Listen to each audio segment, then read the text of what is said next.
കാലത്ത് നമ്മൾ ബൈപ്പാസിൽ അമ്മ കട തുടങ്ങുമ്പോൾ ഈ ഭക്ഷണങ്ങളൊന്നും വിലക്കല്ല കൊടുത്തിരുന്നത്. അപ്പൊ അന്നൊക്കെ വരുന്നവർക്ക് ചില കഞ്ഞിയോ പഴങ്ങളോ കൊടുത്തു തോന്നും. അപ്പം അത് അമ്മ കൊടുത്ത് തുടങ്ങിയ ആ ഒരു പൈതൃകം തന്നെ നമ്മളത് മുന്നോട്ട് കൊണ്ടുപോവുകയാണ്. ഇവിടെ ഭക്ഷണമില്ലാതെ ആര് വന്നാലും അവർക്ക് ഒരു നേരത്തെ ഭക്ഷണം കൊടുക്കും.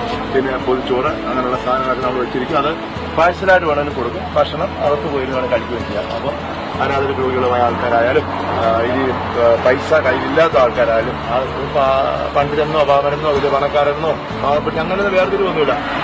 ആർക്ക് വിശക്കുന്നോ അവർക്കൊക്കെ ഭക്ഷണം നമ്മൾ സൗജന്യമായിട്ടോ പണമടച്ചോ ഒക്കെ നമുക്ക് 10-12 പേരൊക്കെ വന്ന് കഴിക്കും. ചില ദിവസം വരാത്ത ദിവസങ്ങളുണ്ട്. ചിലപ്പോൾ 2 പേരെ 3 പേരൊക്കെ വന്ന് കഴിക്കാറുണ്ട്.